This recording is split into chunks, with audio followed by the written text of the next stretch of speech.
अस्सलामुअलैकुम दोस्तों, welcome back. और अब हम चेक कर लेते हैं कि लिंक डेटा बिटवीन वर्कशीट्स, यानी कि जिस तरह से हमने अभी काम किया है कि हम किस तरह से डाटा को जो है लिंक कर सकते हैं एक शीट से दूसरी शीट के अंदर। अब हम देख लेते हैं कि एक एक्सेल की फ़ाइल से दूसरी एक्सेल की फ़ाइल के अंदर डाटा किस तरह से लिंक किया जा सकता है। कि जैसे कि मेरे पास आप देख रहे हैं कि मैंने यहाँ पर ये वाला डाटा है, मैं इसको यहाँ से भी कॉपी मारता हूँ, ठीक है।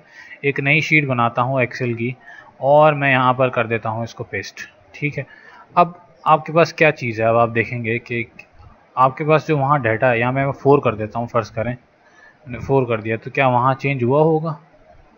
नहीं हुआ, क्योंकि इस वक्त इसकी लिंकिंग किससे बनी हुई है? इस शीट के साथ। अब मुझे लिंकिंग बनानी है उस वाली वर्कबुक के साथ, तो मैं वही रिपीट करूँगा तरीका, इक्वल्स टू का साइन, दूसरी वाली वर्कबुक खोलूँगा अपनी और इस वाले सेल्स का रेफरेंस देकर एंटर का बटन प्रेस कर दूँगा, तो मेरी इस वाली की वैल्यू चेंज हो गई।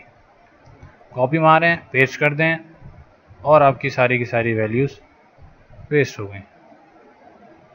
अब इसके अंदर जो है एब्सोल्यूट डाटा जो है वो काम कर रहा है, कंटिन्यूस डाटा काम नहीं कर रहा।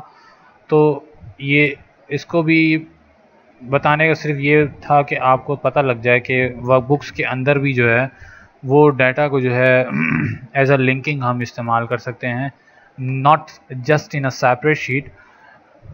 हम जो है एक सेपरेट वर्कबुक के अंदर भी जो है लिंकिंग बना सकते हैं अपने डेटा के लिए।